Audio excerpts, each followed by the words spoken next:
धनपुरा गांव में रमेश नाम का एक आदमी चिकन बिरयानी बनाकर बेचता था। उसकी बिरयानी की खुशबू ही इतनी लाजवाब कि लोग सुबह सुबह ही उसकी ठेली के आसपास मंडराने लगते। रमेश की ठेली के आगे लंबी लाइन लगी होती। रमेश भाई, एक प्लेट जल्दी देना, खत्म ना हो जाए कहीं। बिरयानी इतनी मजेदार थी कि 10 बजे से पहले ही सब बिक जाती। पर रमेश के मन में एक लालच पनपने लगा।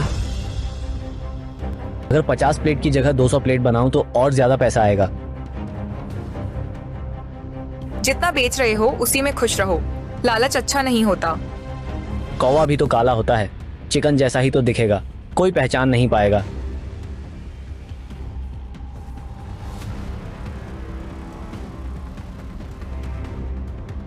उस दिन रात होते ही गांव वाले और सुनीता गहरी नींद में सो चुके थे। चुपचाप रमेश उठा, धीरे धीरे आंगन की ओर कदम बढ़ाए। पेड़ के नीचे एक थैली से धान बिखेर दिया।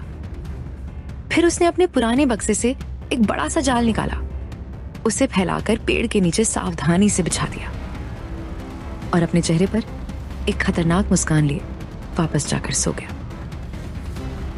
रात गुजरी। भोर की पहली हल्की रोशनी के साथ ही सैकड़ों कौवे धान के लालच में वहां उतर आए।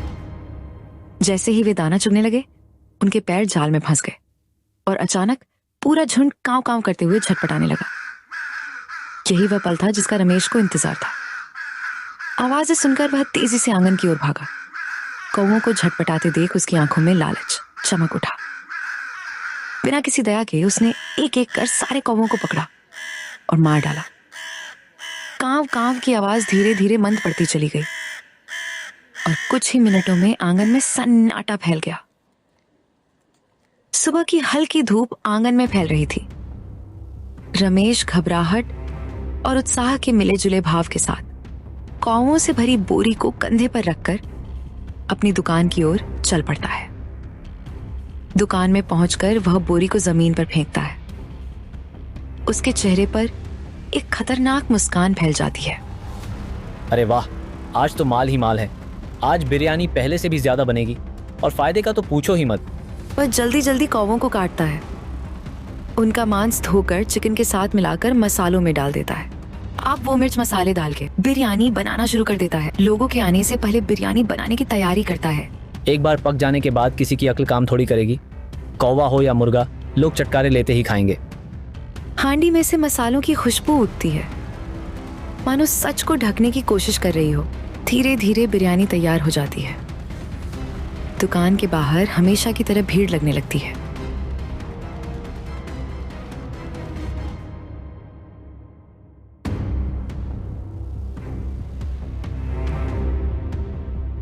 लोग प्लेटें भर भर के खाते हैं।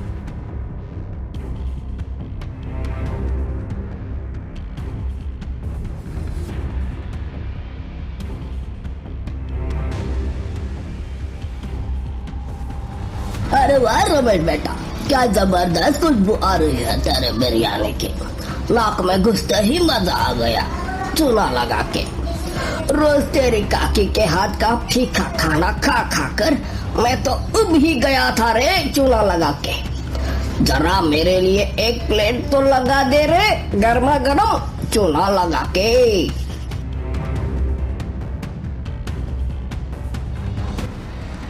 अरे वाह रमेश, आज की बिरयानी तो लाजवाब बनी है, मलाई मार के। सच बोलूं तो आज तक ऐसी बिरयानी नहीं खाई मैंने। तूने तो दिल ही खुश कर दिया यार, मलाई मार के। कल फिर आऊंगा, ऐसी ही बिरयानी बना कर रख दो मेरे भाई, मलाई मार के।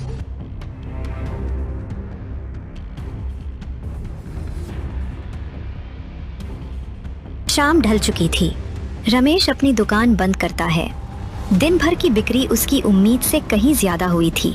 जेब में नोट खनखनाते हुए महसूस होते हैं। चेहरे पर एक शातिर मुस्कान फैल जाती है। रमेश हाथ पीछे बांधकर छाती फुलाए हुए घमंड की चाल में घर की ओर चलता है। हवा ठंडी थी, पर रमेश के मन में गर्मी, अपने ही कामयाबी पर गलतफहमी वाला गर्व चलते चलते वह खुश होकर अपने आप से एक छोटा सा गीत गुनगुनाने लगता है। पैसा बरसे झमाझम, मेरी बिरयानी दमदम, कौवे बने सोने की खान, रमेश भैया का चल गया नाम। लोग खाएं चटकारा लेके, हम कमाए दिन दूनी रात चौगुनी। अरे वाह रे किस्मत, कितनी बढ़िया खूब जमुनी। एक दिन रमेश अपनी दुकान बंद करके घर लौट आता है तो बे सुनीता बिरयानी खिलाने की जिद करती है। रमेश, कितने दिन हो गए आप रोज रोज बिरयानी बेचते हैं और मैं खाती भी नहीं। आज तो मैं भी बिरयानी खाऊंगी, बस खाऊंगी। रमेश चौंक गया। अरे नहीं सुनीता, आप आज नहीं, तुम्हारी तबीयत खराब हो जाएगी। आज तो जो भी हो बिरयानी खाऊंगी। सुनीता, ये बिरयानी सिर्फ चिकन की नहीं है, मतलब? इसमें कौओं का मांस भी मिलाया है। सुनीता के पैरों तले जमीन खिसक जाती है। उसके चेहरे पर घृणा, गुस्सा और सदमा सब साथ उमड़ आते हैं। क्या तुमने ये घिनौना काम किया? पूरे गांव को जहर खिला रहे हो तुम। चुप, आवाज धीमी। किसी को पता चल गया तो सब कुछ बर्बाद हो जाएगा। हम सड़क पर आ जाएंगे। सुनीता रोती है पर चुप हो जाती है, लेकिन उसके दिल में ये राज तूफान की तरह उमड़ने लगता है। ऐसे ही कई दिन बीत जाते हैं। रमेश का व्यापार अब काफी बढ़ने लगता है। गांव के लोग रोज रमेश की बनाई चिकन बिरयानी के लिए उसकी दुकान पर आते और बड़े चाव से बिरयानी खाकर जाते। रमेश को अब ग्राहकों की कोई कमी नहीं थी। मात्र 10 रुपए में बढ़िया और स्वादिष्ट बिरयानी गांव वालों को मिल रही थी और सभी उसके स्वाद के दीवाने बन चुके थे। एक दिन हमेशा की तरह दुकान खचाखच भरी थी। रमेश अपने घमंड में डूबा बड़ी शान से कड़ाही हिला रहा था कि तभी दुकान के बाहर अचानक जीप के ब्रेक चीखती आवाज के साथ लगती है। दरवाजा धड़ाम से खुलता है और अंदर आते हैं हेल्थ इंस्पेक्टर शर्मा, हाथ में फाइल और आंखों में शक। कौन है रमेश? हम स्वास्थ्य विभाग से आए हैं, अचानक निरीक्षण कर रहा है। रमेश का चेहरा फीका पड़ जाता है। उसके हाथ से कलछी तकरीबन गिर ही जाती है। जी साहब, हम ही है, लेकिन अचानक। खाना स्वादिष्ट है? अभी ये लोग तो बता रहे हैं, अब देखते हैं किचन भी उतना साफ है या नहीं। वह बिना किसी को कुछ कहने का मौका दिए दुकान के पीछे की तरफ बढ़ जाते हैं। रमेश के कदम लड़खड़ाने लगते हैं।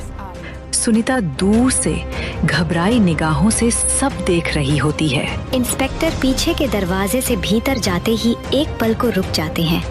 उनकी नाक सिकुड़ जाती है। कोई तेज सड़ी हुई बदबू हवा में फैली हुई थी। वह आगे बढ़ते हैं और पाँव के नीचे कुछ आता है, काले काले पंखों का ढेर। इंस्पेक्टर नीचे झुककर देखते हैं। पास में खूब जंग लगी छुरी और बोरियों में काले पंखों के गुच्छे पड़े थे। अब रमेश का झूठ, उसका लालच, सब कुछ एकदम नंगी सच्चाई की तरह सामने पड़ा था। इंस्पेक्टर गुस्से में तड़प उठते हैं। जी, ये कैसी गंध है? और ये तो कौवे के पंख, और अरे ये तो कौवे की हड्डियां हैं। रमेश, ये क्या गंदा खेल चल रहा है? कौवे का मांस मिलाता है तू बिरयानी में? अरे ये क्या कर दिया रमेश ने? हम तो रोज खाते थे ये बिरयानी। हाय राम कौवा, हाय राम कौवा, हम कौवे की बिरयानी खाते थे रोज। ए बाबू, अब इसके नतीजे तुमको भुगतने होंगे। दुकान सीज, जुर्माना और केस सब होगा तुम पे। साहब, गलती हो गई, बस लालच में अंधा हो गया था। मैंने सोचा था कि थोड़ा सा शॉर्टकट मुझे अमीर बना देगा। सोचा था कि लालच में जो कर रहा हूँ वो किसी को पता नहीं चलेगा, पर सच्चाई छुपाई नहीं जा सकती। कौवे की बिरयानी खिलाते फिरता था ना। चलो, अब जेल की खटिया, जेल का खाना और जेल की हवा, सब स्पेशल सर्विस मिलेगी तुझे, मुफ्त में।